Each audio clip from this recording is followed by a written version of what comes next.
9Grainsకి స్వాగతం. ఇప్పుడు మనం సాంబార్ కారం చేసుకుందామండి. కూరల కారం చాలా రుచిగా ఉంటుంది. ఇదే విధంగా కారం మీరు కూడా చేసి చూసి టేస్ట్ చూసి మీకు నచ్చినట్లయితే లైక్ చేయండి, షేర్ చేయండి, కామెంట్ చేయండి.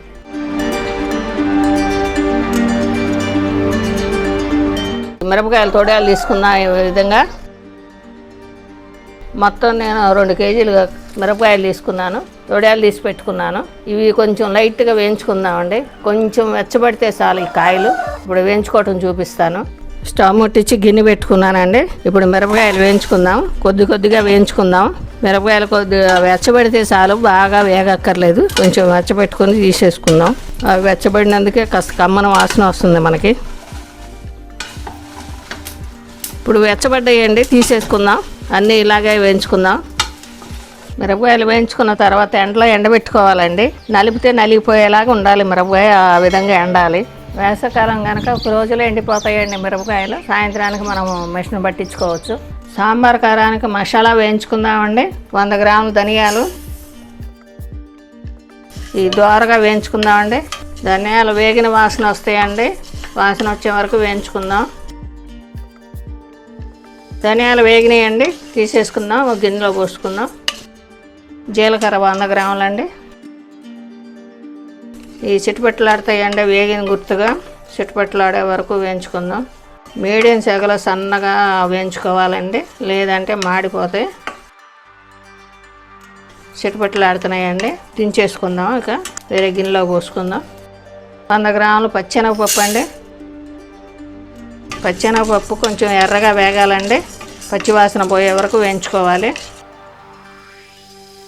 ఇవి వేగినాయండి, దించేసుకుందాం.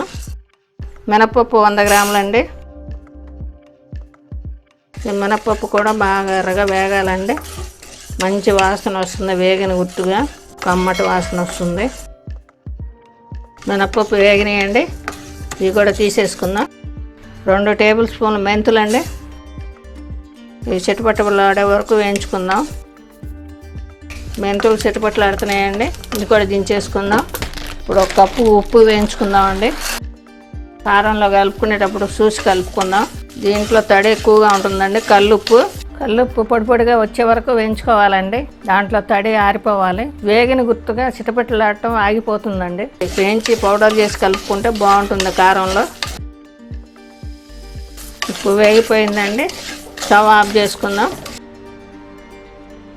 మసాలా అంతా విడివిడిగా పౌడర్ చేసుకుందామండి. ఆరనిచ్చి వేయించుకున్న మసాలాలన్నీ మిక్సీ చేసుకోవటం అయిందండి. పౌడర్లు చేసుకున్నాను. ఇప్పుడు వెల్లుల్లి 1/2 కిలో తీసుకున్నాను, ఇది కూడా పేస్ట్ చేసుకుందాం. 2 కేజీలు మిరపకాయలు తీసుకుంటే తొడయాలు తాలుకాయలు పోను బాగా ఎండిన తర్వాత కారం పట్టించిన తర్వాత 1.5 కేజీ కారం వచ్చింది. ఎండేసరికి తూకం తక్కువ వస్తుందండి. దీంట్లో 1 కేజీ కారం తీసుకుందాం. దీంట్లో వేయించుకున్న దినుసులన్నీ కలుపుకుందాం. ఇప్పుడు వేయించి పౌడర్ చేసుకున్న దినుసులు.